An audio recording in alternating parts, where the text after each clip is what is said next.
So, sa loob ng heart, sa likod, andyan yung brain. Yon. Bakit yung heart nasa loob ng brain?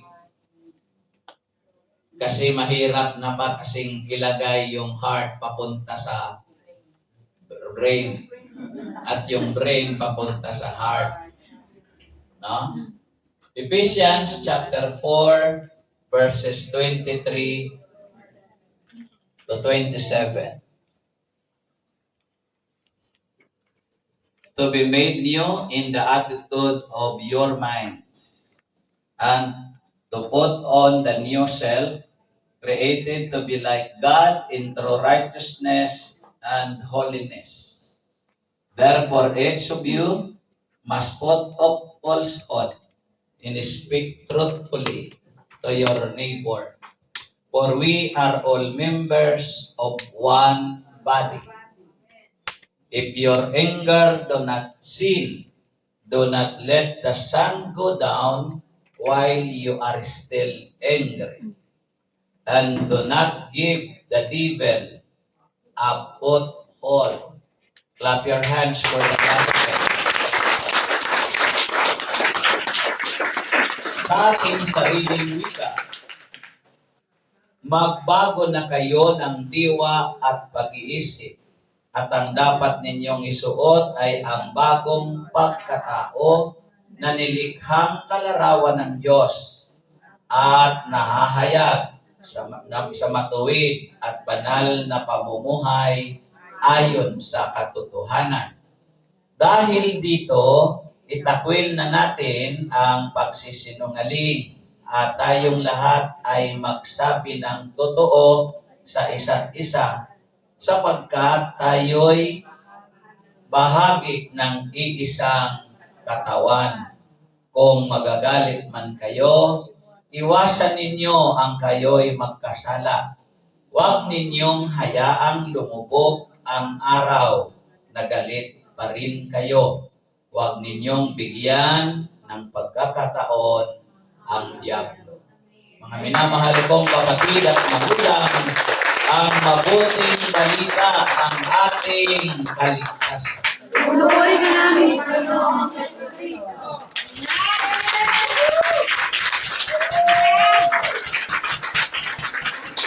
Buelo. Sigaw kung may oras. Bati-bati sa katabi.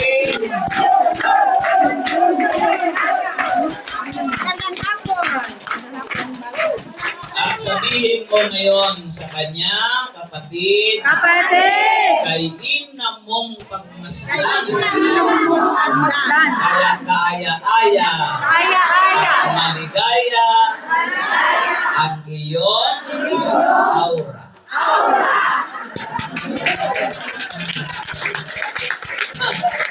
Ewan ko na lang kung hindi yan humitik sa harapan mo. No? So, okay. So, take your seat now. Class. And we are now going to discuss our lesson for today. So, listen carefully and attentively and don't disturb your katabi. Sapagkat ang disturbo sa mga Kristiyano ay ang diablo. Kapag ikaw ang dumisturbo sa katabi mo, ikaw ay langgyot, diba? Ikaw ay diablo. Diba? Siya lang naman ang distraction dito sa gawaing ito. Kaya pag naging distraction ka, ikaw na yon, mga kapatid. Natatandaan niyo ba yung aral ng linggo? Hindi. Buti naman. sa loob ng isang linggo, nalusaw sa inyong isip at kalooban kung ano nga ba yon. So, let's talk about the Christian mind.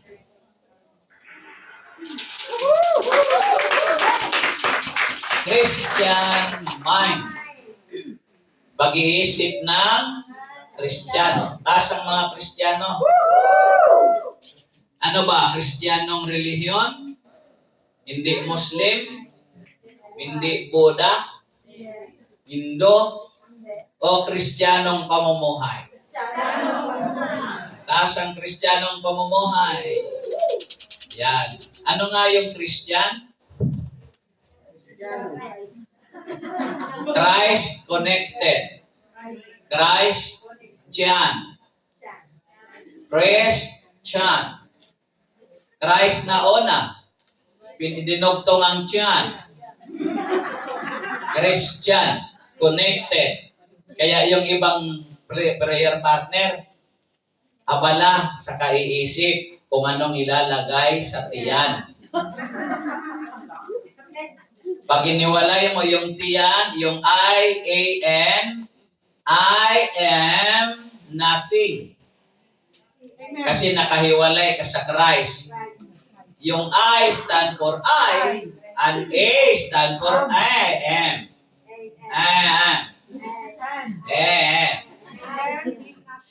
Nothing. I-A-N. I am nothing. Wala akong magagawa kung hiwalay ako kay Kristo. Amen. Meaning, Christian is an adherent of Christ Jesus. I use the word not only follower, but adherent. Adherent means aficionados of Christ. Ipagpapaliban mo ang lahat kung aficionado ka, katulad sa boxing, ni Pacman, absent ang lahat, pagkasamay laban, dahil aficionado siya sa boxing, panonoorin niya yon kahit absent siya sa paaralan, sa work. Ganon din yung mga aficionado sa bungero. Iba yung mga nawala na itapon sa Tagaytay, sa Taal Lake. Yung mga aficionado sa sabong, ipagpapaliban yan ng pagsimba. Basta makarating siya doon. Yan ang adherent. Yan ang aficionados. Since that we are a Christian, aficionados of Christ, ipagpapaliban mo lahat, makarating ka lang sa gawain ni Kristo. So Christian life, meaning Christian mind, ang kaniyang kaisipan ay pawang gawang Kristiyano. Our theme, we are to put off our old mindset by being made new in the spirit of our mind. Ipagpapaisang tabi natin yung ating old mindset. Ano ba yung mga old mindset mo? Summary in general, ang mindset natin, the old mindset, puros negative. Yung amen yun, negative yan. Puro ka negatiban ng nasa isip. Baka hindi mangyari. Sana. Yan, mga yan. Makipagkasundo ka na, baka hindi naman ako nung batiin. Diba? Yan ang mindset natin. Laging mayroon pag-aalinlangan. Laging may takot. Laging may pag-aatubili. Sabi diyan ay, by being made new in the spirit of our minds. Dapat, mga kapatid, ang itanggal na natin, alisin na natin ang mga dating pangit na kaisipan. Sa pamamagitan ng pagbabago ng espiritu ng ating isipan. Amen. Yung spirit of mind, ibig sabihin yung buhay niya. Yung buhay ng spirit. Spirit, I mean, ng mind. No, may spirit yung mind mo. Ibig sabihin may buhay. Amen. Now, ang paunang makikita natin sa kwento, our mind daw is one of the most important part of our body. One of the most important part of our body. Every other organ can be replaced, even the heart. But when our mind does not function, we will die. Amen. The mind is important in the spiritual realm as well, sa larangan ng spiritual. The Christian mind is spoken of in several different ways in the New Testament. Actually, mind is mentioned almost around 150 times in the New Testament. Kapag nagka-problema ang heart mo, it can be operated. Si Brother Mike, may bypass operation siya. No? Pag nagka-problema ang mga parte ng katawan mo, pwede siyang ayusin by operation. Magpa-function. Pero kapag nagka-problema ang isip mo, does not functioning, sabi diyan, we will die. Pero actually, yung mga sira ang isip, lumalakad pa. Amen. Hindi naman patay. Amen. Kasi ang totoo, pag malfunction na ang isip mo, kaya sabi ko kagabi sa mga choir, ang topic natin ngayon, ayusin ang isip, pag-aayos ng, itama ang isip na may mga tama. Itama ang mga isip na may tama. Naintindihan nyo?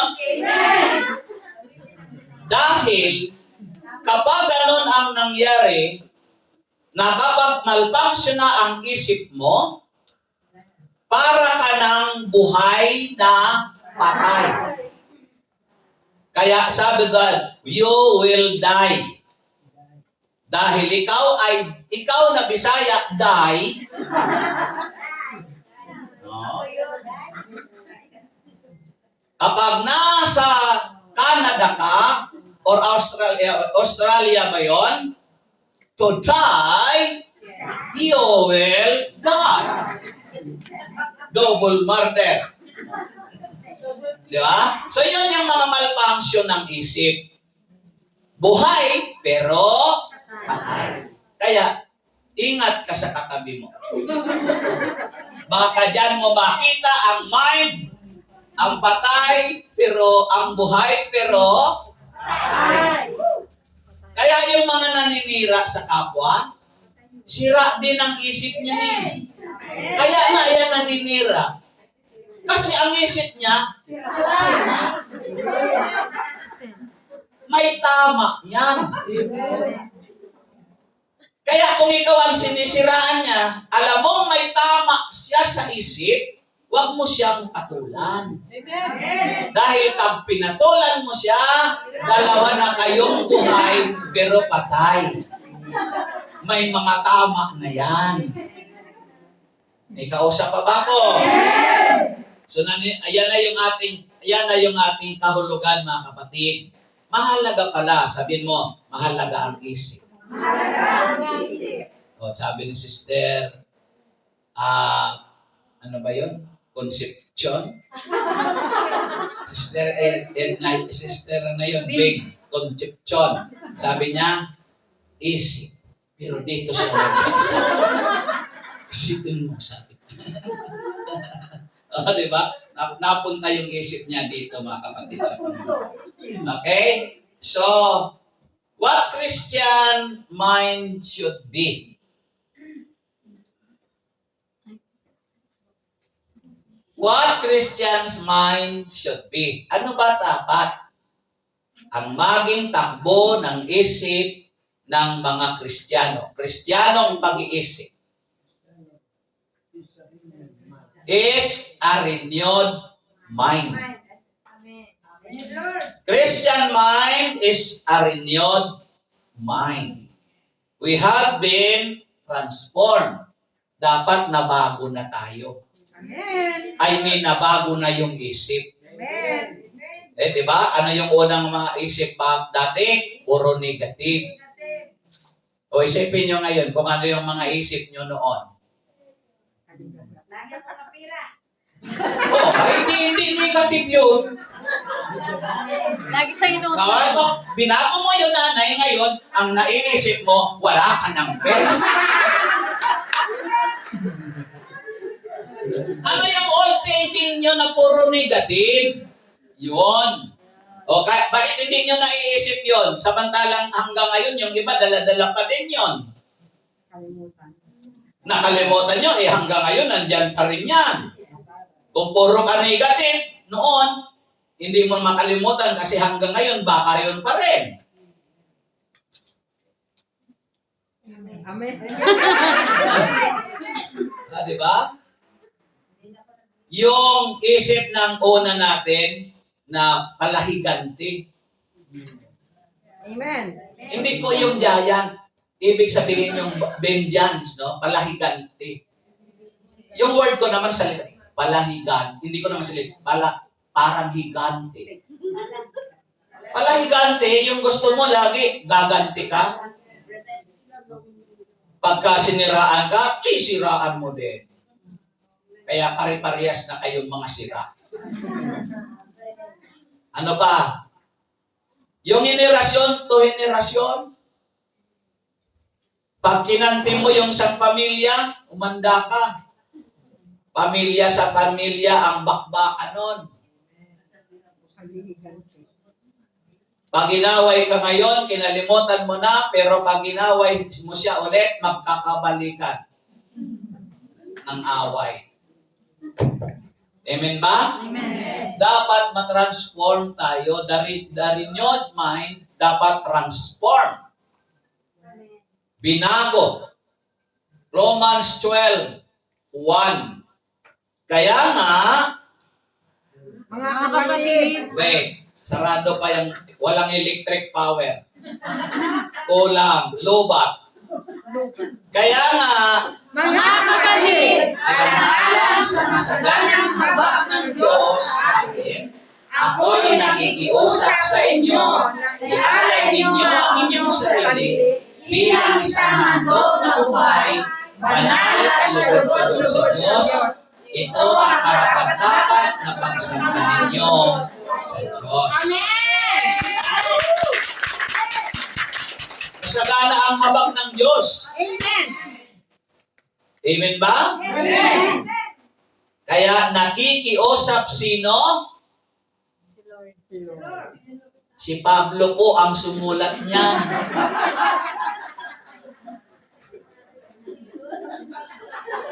Direkta po ang pagkakasabi niya. Aalamin niyo ang mga sumulat.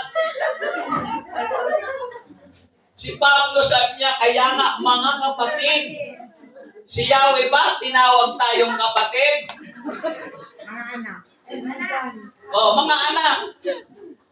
Sabi na, mga kapatid, alang-alang sa masaganang habag ng Diyos. O, di ba? Ang si Diyos, tinukoy ni Pablo. Ako'y nakikiusap sa inyo. Hindi na niya dinugtong dyan, ahaba kasi yung hindi sa pilitan. Hindi na niya sinabing ako'y nakikiusap lang sa inyo. Walang pilitan dito. Kaya kung ayaw mo sa gusto, ay bahala ka. Bilang handog na buhay, ang sabi niya, ialay ninyo, ialay, Pampanga. Ihalay. Pakialis ang H. Ihalay. Kasi pag nilagay ko yan sa inyo, ihalay. Abay, hinalay. Ialay ninyo ang inyong sarili, hindi yung sarili ng iba. Amen. Kaya huwag kang magsasabi ang isip mo na iniisip mo, hindi mo nga sinasabi. Pero yung isip mo, bakit siya? Pag nagpuri siya, ganun. Huwag mo siyang pag-isipan. Baka hindi pa niya inaalay ang kanyang sarili. Amen. Kaya huwag mong ialay yung iba. Yung sarili mong isip, ang ialay mo sa Panginoon. Amen. Bilang handog na Banal at kalugod-lugod sa Diyos. tinapos nyo na. Nandun pala sa handog na buhay.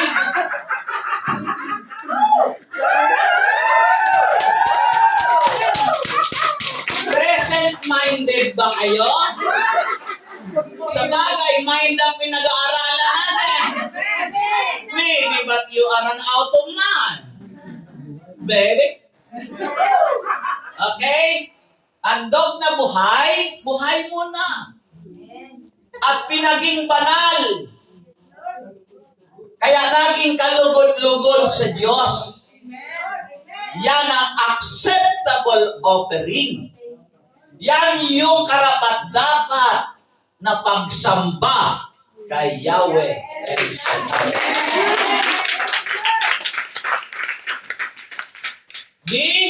This renewed mind come from by a river. Galing mula sa kapanganakang muli. Amen? Amen. At kung paano, sabi ni John chapter 3 verse 3, sumagot si Jesus. Tandaan mo.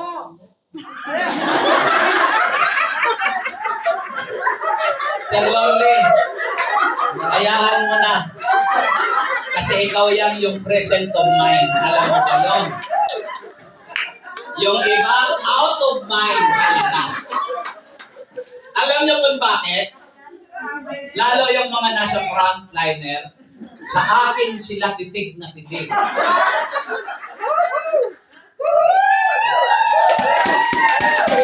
Paminsan-minsan naman, bumitaw din kayo. Marami pa tayong panahon ng pagsasamahan. Saka na. Pag nagbabadya na kung Amen po? Sumagot si Jesus. Tandaan mo ang sinasabi kong ito. Maliban ipanganak pa ng muli ang isang tao, hindi niya makikita ang paghahari ng Diyos. Amen! Ngayon, di ba? This renewed mind come by a river. Sinong kausap yan ni Jesus? Si Jan. Si John o si Nicodemo? Parehas. Hindi ko kayo narinig. O ngayon, narinig mo na. Si Teacher Nicodemo ang nagtanong kay Jesus. Ang tanong niya, paano magkakamit at makakarating sa buhay ng walang hanggan? Paano makakapasok sa kaharian ng Diyos? Sabi ni Jesus, tandaan mo ito. Kaya sabi niya, personal. Ang sinasabi kong ito, malibang ipanganak na muli ang isang tao, ma-rebirth. Hindi niya makikita ang paghahari ng Diyos. Nakakakita ba ang isip? Ano ang nakakakita? Mata. So therefore, buhay pa naghahandog sa Diyos. Amen. Pag nakita mo, ano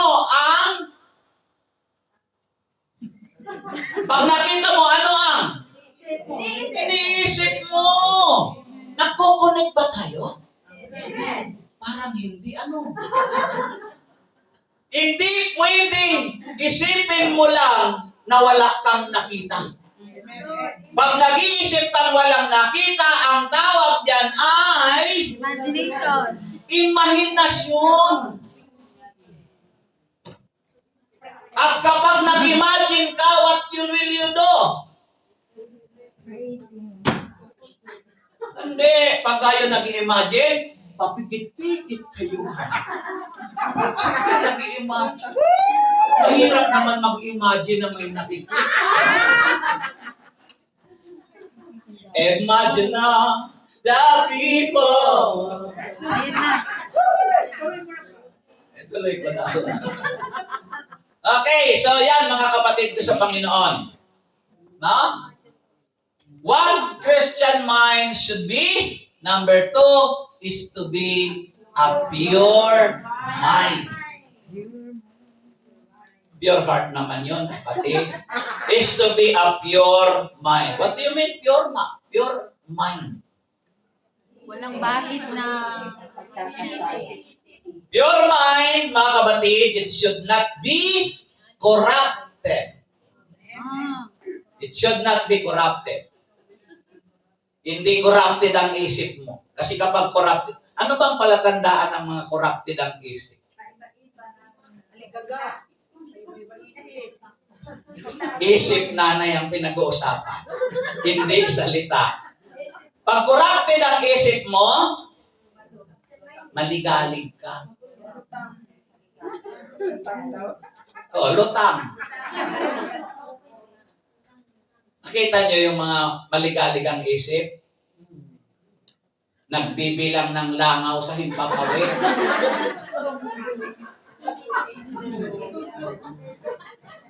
Ano pa? Naranasan nyo na ba yun?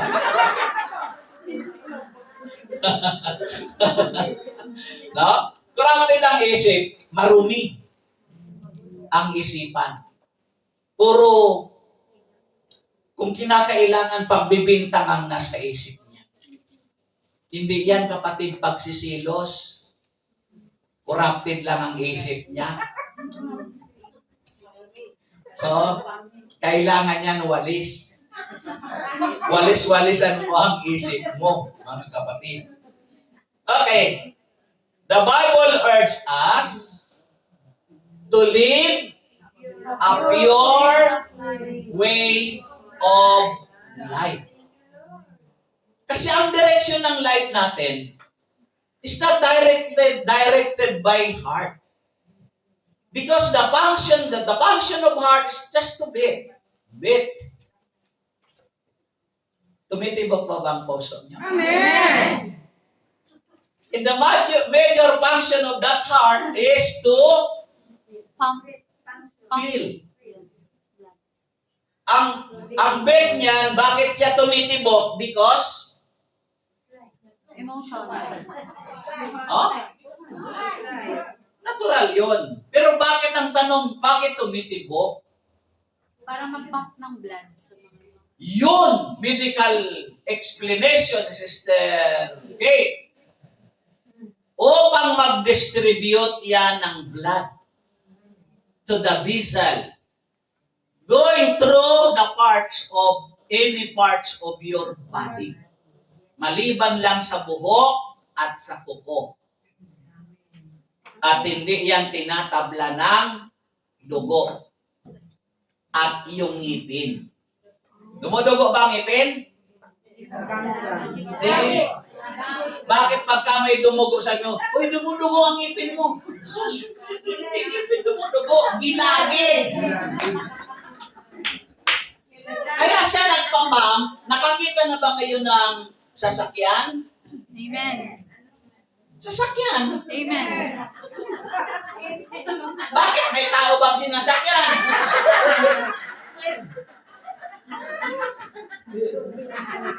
Kayo, ibang iniisip mo, ha?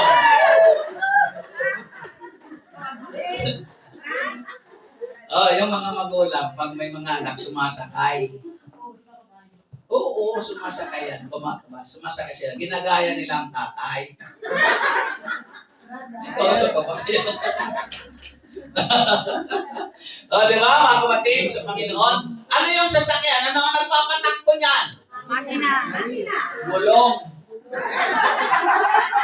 Pag walang gulong yan, di na tatakbo. Pero nagpapaandar. Makina. Yung makina ba may puso? Wala. Pero may nagpapam. Ano yung nagpapam?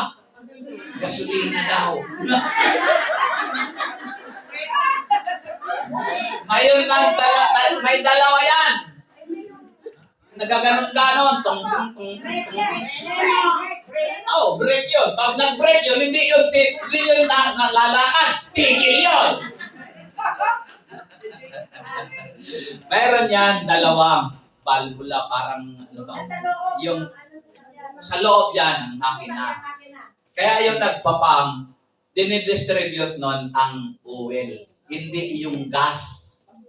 Dalawa yan. Ang gas, yung magasolina, nagpapatakbo. Yung oil, yun doon sa loob ng makina, yun ang light niya. Kaya nga yun, change oil yun pag marumi na. Dahil yun yung light. Pagka yun ay natigang, kato ang makina. Kaya kapag natigangan ang tao, may kato. Sira ang makina. So kaya ang puso, nagpapump yan, dinidistribute niyan alin? Anong oil? Sa makina yun. Sa tao, yung blood. Dumadaan yan sa artery ng heart. Kasi kaya inapaayos ni Lord yung heart natin, na connected yung mind natin, kasi kung anong naisip mo, baba sa heart yun. Kung corrupted yung mind mo, bumaba sa heart mo, na corrupt ang heart mo, dinistribute sa bawat parte ng katawan mo, sa lips mo, sa dila mo, sa kamay mo. Kaya nang nagalit ka, nanakit ang kamay mo, nanakit ang paa mo, nanakit ang labi mo, sa pananalita mo, pati sa dilat sinasabi mo, na corrupt kasi ang isip mo, na ipinamp ng Lord ang dugo. Sa dugo, i-distribute sa mga paa mo, saan-saan pang bahagi. Kaya yung buong katawan mo, corrupted. Amen. Nakahinga ba kayo? Amen. Mabuti ba kayo? Ako hindi. Mahirapan ako.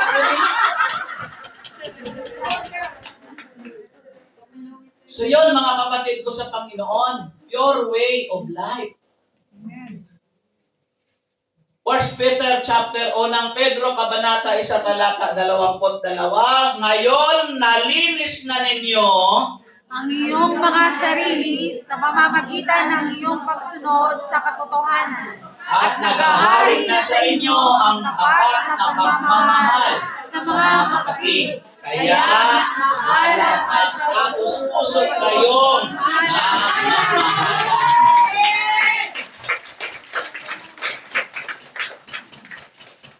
perfect. Wala nang sigalutan sa loob kasi malinis na ang isipan. To be pure mind. Wala akong narinig niya na kanta. A pure mind, that's what I'm thinking. Di ba? Mga kapatid. So Matthew or love springs forth from a pure heart. Nandyan pa ho ba kayo? Amen! Blessed are the pure in heart, for they shall see God. Mapapalad ang may mga malinis na kalooban sapagkat makikita nila ang Diyos. Amen. By the way, literally, wala kang nakakita sa Diyos. Ang ibig sabihin po dito, for they shall see the God, na ibig sabihin, you will experience personally the presence of God. Amen. Hindi mo siya makikitang mata sa mata. Mata sa katawan. Pero, ang lahat ng may malinis na budhi, kalooban, ay mararanasan niya ang presensya ni Yahweh El Shaddai. Sinong gustong maranasan ang kanyang presensya? 1 Timothy, unang Timoteo, kabanata 1, talata 5, ang layunin ng tagubiling ito Ay upang magkaroon kayo ng pag-ibig na nagmumula sa pusong dalisay, malinis na budhi at tapat na pananampalataya. Amen. Baka natin ang Panginoon.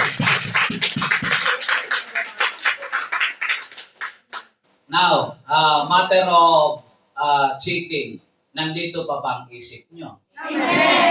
Kasi minsan, alam mo, mapaglakbayan eh. Kung saan-saan nagpupunta. Minsan yung ano niya, yung isip, dinadala ng mata. Sabi ng mata niya.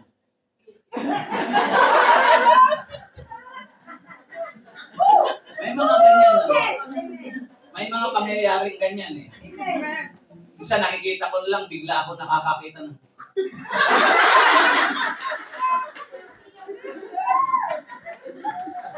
sabi ni sister, umiyok pero pag ano, may piyok bang matalikod.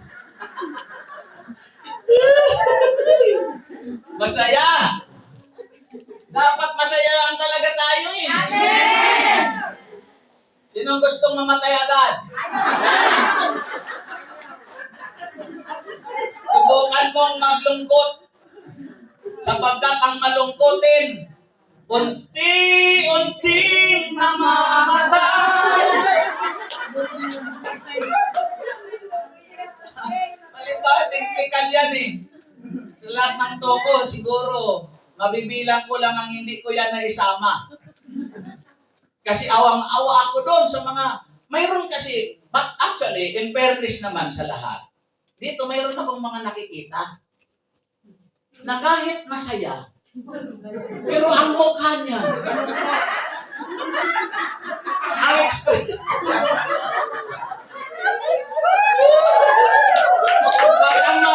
wag kang ma-open kapatid kung ikaw yun.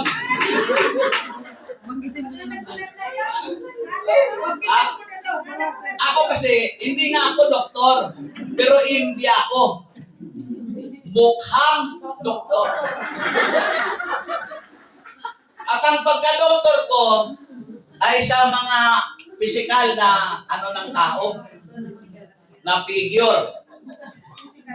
Kaya alam ko yun. Di ba?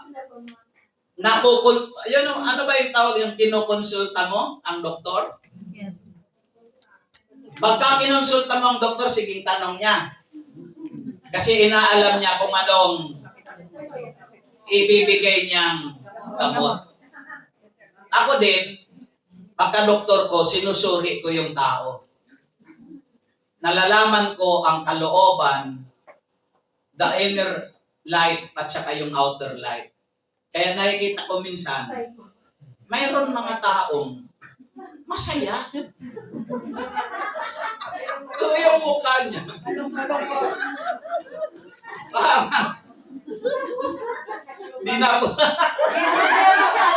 parang dinapuan ng ano eh, ng kaluluwang itim.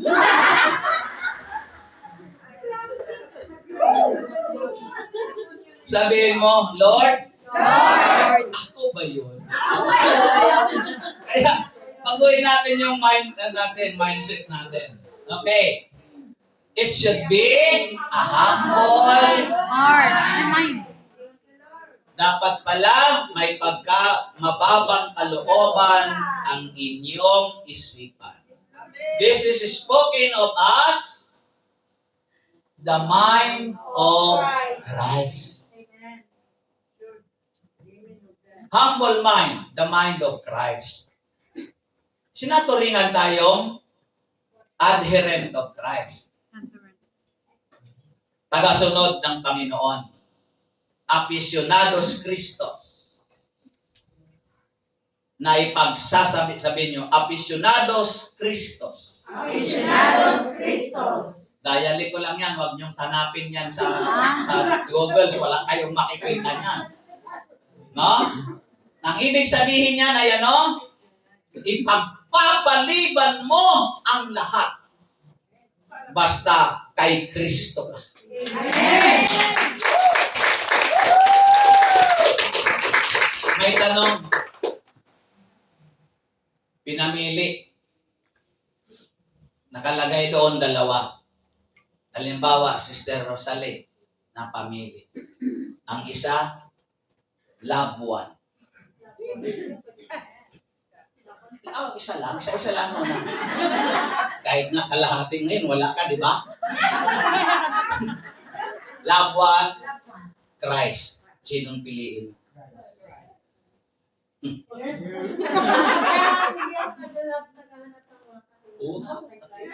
Kita mo, kahit gusto ka nang patayin ng sakit mo, hindi pumapayag ang Diyos. Yan ang tandaan nyo. Pag intact ang relasyon mo sa Panginoon, walang pwedeng gumanti. Ang tawag doon, anti. Walang kakanti sa'yo. Tagtarin ka na ng sakit, hindi papayag ang Diyos na talunin ang kanyang mga anak. Kaya, be strong. And take courage. Be strong. Alam mo, din yung kanta yun, kaya din yung masusugan. It should be humble mind. This is spoken of as mind of Christ, mga kapatid. Humility, na thinking of self more than we ought. Ang kababaan ng kalooban, hindi ka nag-iisip ng higit pa. Saan? Sa iyong makakaya. Sa makakayanan mo, mga kapatid. And we should humble ourselves to God and one another. Ayan, minsan-minsan nakakalimutan natin yung mga talang the original. So, mga kapatid, dapat tayong magpakumbaba sa Diyos sa kamay ng isa't isa. Amen ba? Amen. Hand one another. Hindi lang yung ikaw lang ang nakakaramdam. Dapat magkaisa tayo. Lahat tayo. Christian-minded, mga kapatid, mababa ang kalooban. Somewhere in Philippians chapter 2 verse 3, Pilipos, huwag kayong gumawa Nang anuman dahil sa pansariling layunin o pagyayabang sa halip, bilang tanda ng pagpakumbaba, ituring ninyong higit ang iba kaysa inyong sarili. pagmarakasan ninyo ang kapakanan ng iba, At hindi lamang ang sa inyong sarili. naway Magkaroon kayo ng kaisipan na tulad ng kay Kristo Jesus. Pinapalakpakan yan. Now, put it in your imagination. Kung lahat tayo dito at tulad na ng isip ni Kristo, ano kaya ang nagaganap? Walang kaguluhan, mapayapa. Walang kaguluhan, Mapayapa. mayroon kapayapaan, may unity, may pag-ibig. Sige, dito, naririnig ko kayo. Sa likod, wala akong narinig.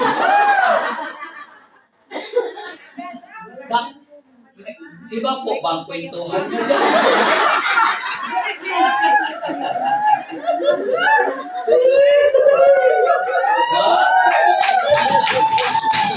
Ano? Pag yung ating isipan, naisipan na ni Jesus.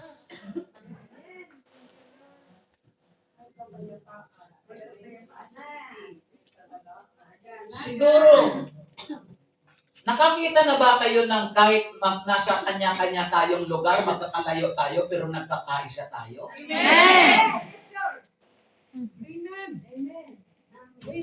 Sa Pilipinas, ang palatandaan doon, pag may mga naglalakad, mga nakangiti, nang wala naman dahilan, mga prayer partner yun. Mga nakangiting walang dahilan. Kahit nga po'y walang ipin. Kahit nag-iisa nga eh. Makita mo yun, nag-iisa, sige na. Kung ikaw ay matino na ng isip mo, makikisa lang ka din sa kanya.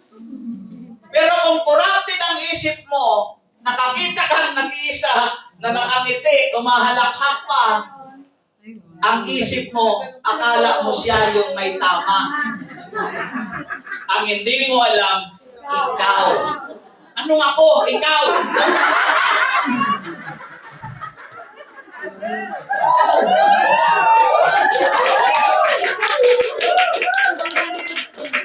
At yung mga isip ni Christ, yung kanyang iniisip, yun na yung isip natin, wala sa ating magyayabang.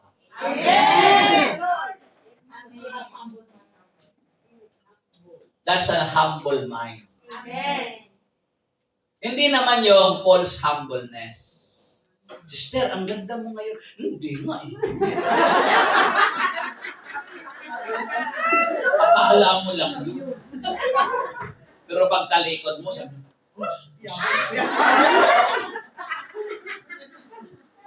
diba? You know how to acknowledge. Appreciate, I mean. Everything. Walang nilalang ang Diyos na pangit. Ugali, mayroon. At pati isipan, mayroon. Kaya inaayos natin yan, mga kapatid. Yan pating isip, walang pwedeng makadetect niyan maliban si Lord. Amen! Pwede yung isip ko, baliktarin ko. Ang naiisip ko, kanan. Pero ang kilos ko, kaliwa. O ano ang kilos ko? O, alam niyo bang iniisip ko? Iniisip ko ano? Kaya pag ganito ako, ano ang iniisip ko? Naglalakad. Hindi niyo alam kung anong iniisip ko. Kaya ako nag-iisip, hindi ako naglalakad. Paatras ako. Ang iniisip ko paatras, pero ang kinikilos ko paabante. Bakit? Alam niyo bang iniisip ko? O yun nga, hindi nga tayo nagkakaalaman ng isipan. Kaya napakadelikado ng isip na yan. Kaya bago ka magsalita, bago ka gumawa, mag-isip-isip, isa, dalawa, tatlo. Mag-isip-isip, isa, dalawa, tatlo. Mag-isip-isip, isa, dalawa, tatlo. Ano?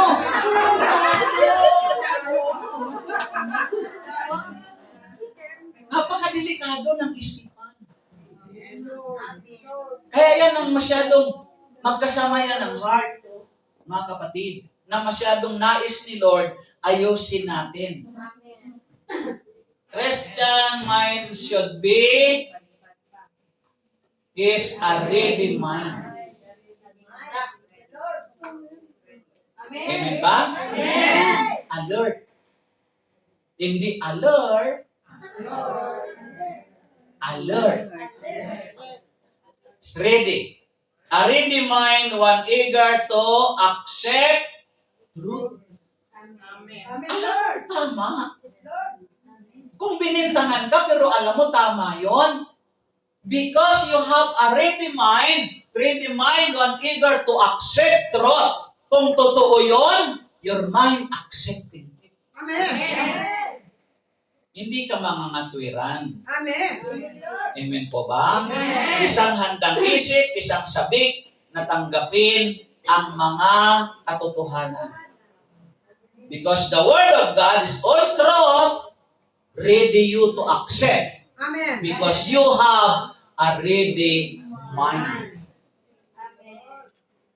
Amen po? Amen. So hindi ho tayo nag-create ng basta salita ng Diyos. This already written.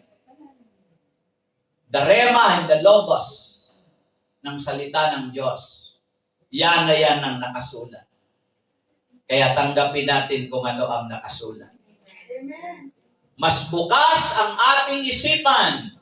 Mga Gawa, 17, 11. Mas bukas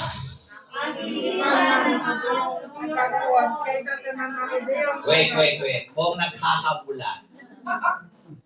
Mas bukas Ganoon kaysa mga Hudyong taga-Tesalonika. May pananabik silang makinig sa mga paliwanag ni Pablo at sinasaliksik nila araw-araw ang mga kasulatan upang tingnan kung totoo nga ang sinasabi niya. Pinakinggan nila si Pablo. Pinakinggan nila si Paul. Pero pagkatapos nilang pakinggan si Paul, mga kapatid, si Papa Paul, kala niyo Papa Piolo. Hindi kayo nakontento doon. Hindi kayo makontento doon. Huwag kayong masiyahan doon. Pag-uwi nyo sa inyong kanya-kanyang lugar, you can study. You can review. Pag nilay-nilayan nyo muli. At kung wala kayong kopya, kasi hindi nyo na-copy-paste, parang text lang yan. May mga review sa Facebook page. May mga napapanood. Nanonood ba kayo? Amen. Kaya pala ang nakikita kong nag-share, 2, ang view, 4. Yan, nakikinig nga kayo. Nanonood nga kayo. Okay? So yan mga kapatid sa Panginoon. Binulay-bulay pa nila. Pinag-aralan pa nila. Nireview pa nila. Palakpakan natin ang Diyos.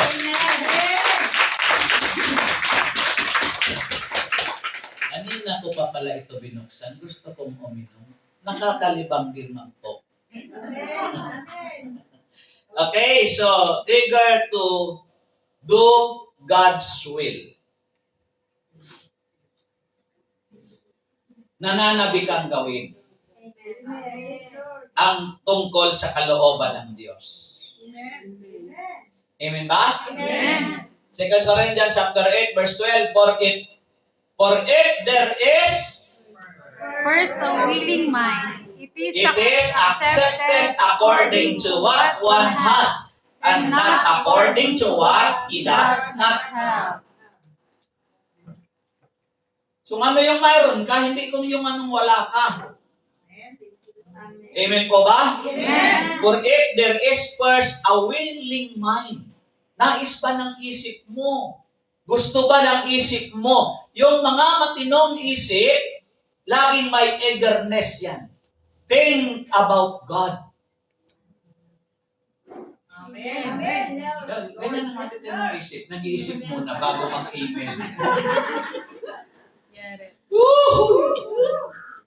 What Christian's mind should be is a convinced mind. Ano ang convinced? Kumbinsido. Oo nga. Sinag-ibang Kastila. Convinced. Satisfied. Kumbinsido. Mga kapatid. Fully convinced of God's faithfulness. Yung convinced mind, fully convinced of God's faithfulness, kumbinsido ka sa katapatan ng Diyos. Amen. Dahil yung mind mo kumbinsidong tapat ang Diyos, ano man ang kahilingan mo, tapat ang Diyos sa kahilingan mo. Kumbinsido ka na gagawin ito ng Diyos sa iyo.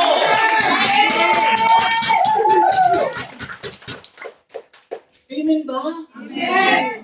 Sayang nga lang wala kayong lahat sa plot kanina. Napakaganda ng rinibil ng Diyos sa amin. It's all about the aquarium. Tayo ay nilagay ng Diyos sa aquarium. Ano ba tayo? Isda. Isda.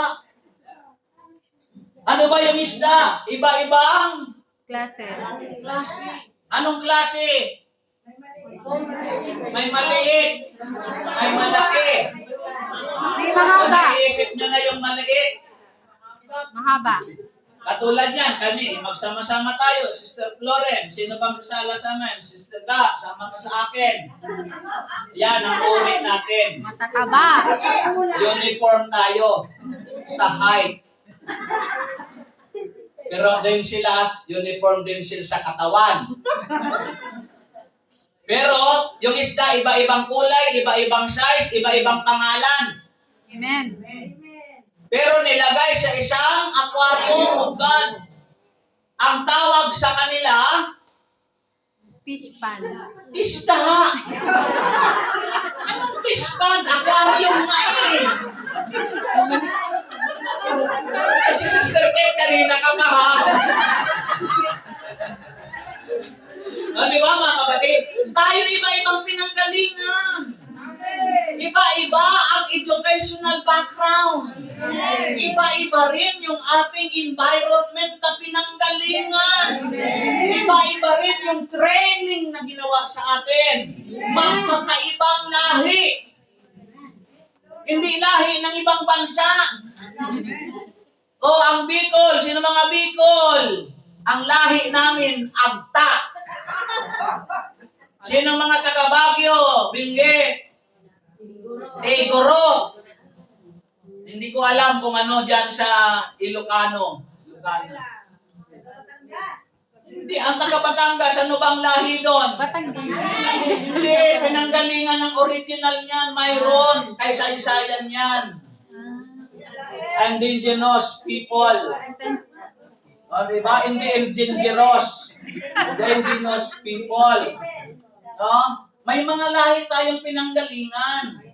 Pero anumang lahi kayan, igorot ka man or whatever, mangyan ka man. Pero ang tawag sa iyo ay Filipino. tao.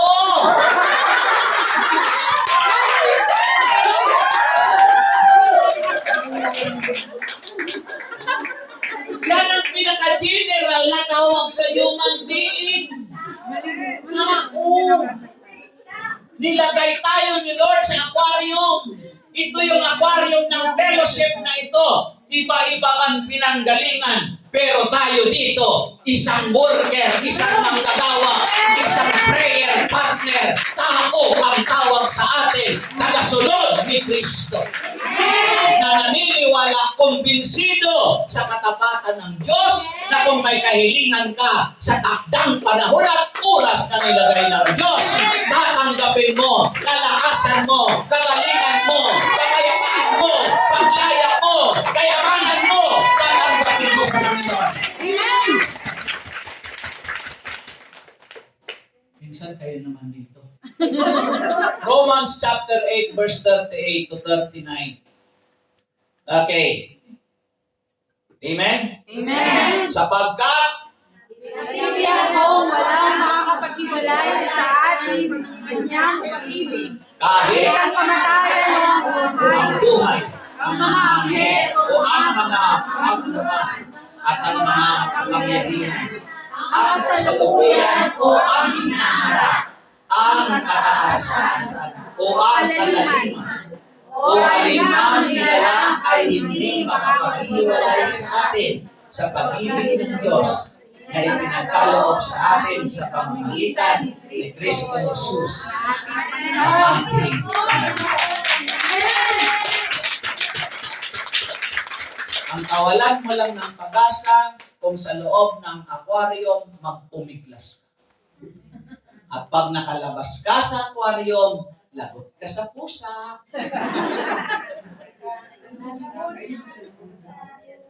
Yes, maagap ang pusa sa isda. Amen.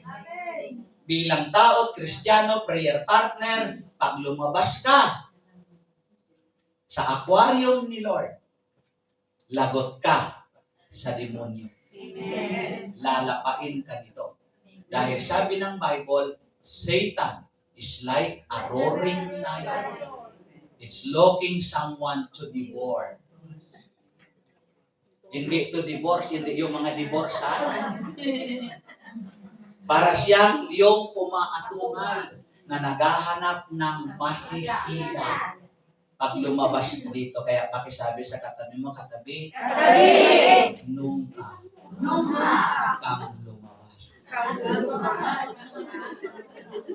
Sa huli na yung ka, sabi niya, ka nang lumabas. Nung kang lumabas. The word nung ka, never. Don't attempt na lumabas. Hindi naman ako, Brad, nag-a-attempt na lumabas. Pero yung mga pa-absent mo na walang dahilan, nag-a-attempt ka ng lumabas. Kaya may mga kwento nga dito sa akin, Brad, dati yan, worker, dati. Ang tanong ko, bakit naging dati? Ano na nang naging present? Dati, Brad, dito sa atin yan, umaaten. Dati. Ngayon, ano na ang kanyang kalagayan? Doon na, Brad, nag-aten sa iba. Sabi naman kasi niya, wala naman daw ipinag-iba yan. Wala namang ipinag-iba. Pero bakit ka lumabas? Yes. Kasi Brad, nasa loob.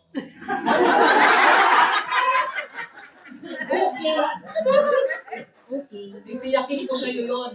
Pag lumabas ka dito, alam ko may problema ka dito. Amen. Kaya nga lalabas ka kasi may problema ka dito.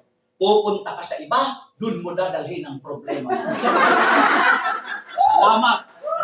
Umalis ka dito dahil problema ka dito. Doon ka naman magpa-problema. Pag nagka-problema ka doon at gusto mong lumabas doon, welcome ka ulit dito. Dahil kami, kaya namin i-handle ang problema dito. Dahil may Diyos kami dito na tumutulong sa mga problema namin. Kung hindi nasasolve ang problema mo, ikaw ang may problema. Dahil ikaw ang pinoproblema namin, okay. Ayaw na akong umawala ka para wala na kaming problema. O sige, para hindi tayo magka-problema sa oras. Final words! Di ba yan ang inaabang-abangan nyo? Final words. Are we ready to chase our mind? Amen.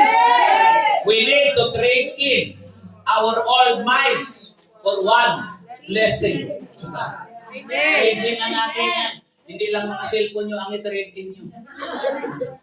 Trade in na natin yung ating mga lumang isip. Para masunod natin ang kalooban. Para maparangalan natin ang ating dakilang. Palakpak!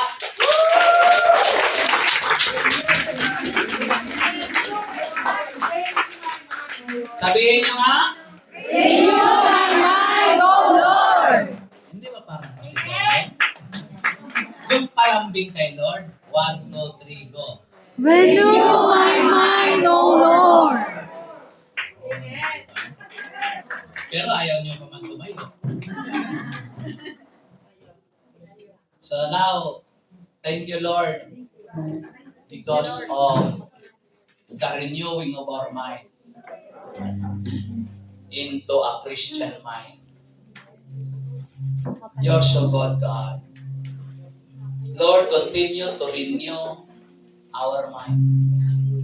One of the most important part of our body, of our life, is our mind. This is very important in terms of spiritual because yung mind natin, ang connection niyan is into the mind of God. Hallelujah. Put your prayer requests and your hands on the top of your heart. Hallelujah. We come to bless your name, God.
feeling lost and all seems far from me. I cling to promises you made, your Lord, I am set free. Renew my mind, O Lord, transform my heart, I pray. Fill me with thoughts of heaven, guide me in your way. Forever true and no just pure and lovely too. I meditate upon your words, my thoughts, O Lord, on you. Yes, Jesus. Be my soul, I claim it. Blessed for good, not harm. I am fearfully, wonderfully made in your loving arms. When thoughts of shocks in my mind, I'll choose to trust in you. With sounds light to guide my path, forever pursue. Renew my mind, O Lord. Transform my heart, I pray. Let me with thoughts of heaven, guide me in your way. Whatever true and noble, just pure and lovely too. I meditate upon your words of thoughts, O Lord. Lord, renew my mind. Lord, refresh my thinking. Lord, I need your truth. Lord, I need your cleansing.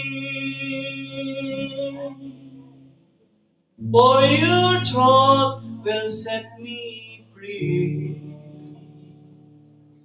Now I know your thoughts are higher. Blessing you this mine on me. Hallelujah. Hallelujah. Continue, Lord, to renew our mind and refresh it, our thinking. We need your truth. Kami lumalapit sa iyo ngayon. Nagpapakumbaba mula ang aming isipan at puso. Alam namin, O Diyos, na walang mangyayari kung magmamataas kami. Walang mangyayari kung hindi maayos ang aming isipan. Kaya, Panginoon, i-pattern niyo po ang aming isip sa isip ng aming Kristong Panginoon. Nagpapakumbaba kami sa iyong harapan sa oras na ito. Nakahanda kami na magpaayos sa iyo, dakilang Diyos, sapagkat ikaw ang Diyos ng kaayusan. Abutin po ninyo ang aking mga kapatid. Sa mga sandaling ito, ako'y naniniwala na narito ka sa aming kalagitnaan. Handa mo kaming samahan, handa mo kaming tulungan, handa mo kaming pagpalain. At inaangkin ko, Lord, itong aming hawak kamay, mga prayer request, mga bagay, bag, wallet, lahat ng hawak ng aming kamay sa pangalan ni Jesus, sa iyo pinagkakatiwala ko. Pagpalain po ito, Ama, ang mga passport, ang mga documents. I-bless mo po ang lahat ng ito na magkaroon ito ng kapangyarihan ng visa. na lahat ng mapagagamitan ng mga bagay itong hawak ng kamay namin ay pagpapalain mo. Gawin mo po itong contact point of your blessing. At naniniwala kami sa panahon noon na mga gumamit ng mga instrumento ay hindi nagbabago hanggang ngayon. Gumagamit ka pa rin ng mga instrumento, Panginoon, upang dito'y padaluyin ang kapangyarihan mo. Sino man makainom ng tubig, sino man mapanasa ng langis, sino man mapatakan ng lahat ng yan. Gumaling ang lahat ng karamdaman. Pangalan ni Jesus. Ang mga visa ng kanilang mga passport, ang kanilang mga nais marating, ang kanilang mga bags, ang gusto nilang laman, Panginoon, ang kanilang mga wallet, Lord.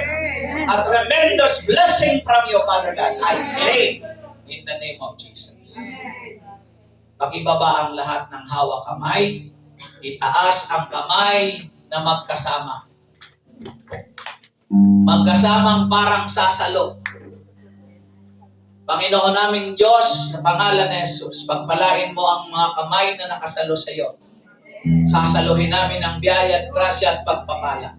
At sa pamamagitan ng mga kamay na ito, walang sawang aming ipinapanalangin, padaluyin mo ang kapangyarihan na kilala namin sa salitang anointing, Panginoon. Napunasan mo ang mga kamay na ito ng banal mong langis na nagmumula sa kalangitan upang ang lahat ng matapatan nito ay mapagpala. Sabihin mo, Amen. Amen. Ipatong mo ang iyong kamay sa ulo ng katabi mo. Magpatungan kayo ng kamay. Banal na Diyos, dakilang Ama, pagkatapos mong basbasan ang mga kamay na ito, gamitin mong epektibo sa napapatungan kong ulo. Hayaan mo, Lord, na dumaloy sa Kanya ang kapangyarihan ng kalakasan, ng kagalingan sa lahat ng karamdaman. In behalf, Lord, sa mga kamag-anak nila na hinihingi ang panalangin. Sa pagpapanalangin na namin ito, sundan mo ng himala, tanda at kababalaghan. At inaangkin namin, Panginoon. Lord, inihiling din namin sa oras na ito, si Aiel Ross Lopez Impasta. Her teacher board examination Amen. on September 17. Amen. Ipahid mo sa kanya ang karunungan na nagmumula sa iyo. Amen. Na sa pangako mo kung kami kulang sa kaalaman, humingi kami sa iyo, masagana kang magbigay. Amen. Perfect. The examination, Lord. Salamat ay naangkin naming sama-sama. Na sa siya. Pasado na po siya. Lahat ng magte-take exam, lahat ng mga anak naming mga estudyante, sila man, Panginoon, yung palahin. Thank you so much, Lord. Sabihin mo, Panginoon, ako'y nananalig ng aking mga kapatid ay magaling na. Answered prayer. Sa pangalan ni Jesus. Everybody say, Amen! Palakpakan natin ang Panginoon. Yan.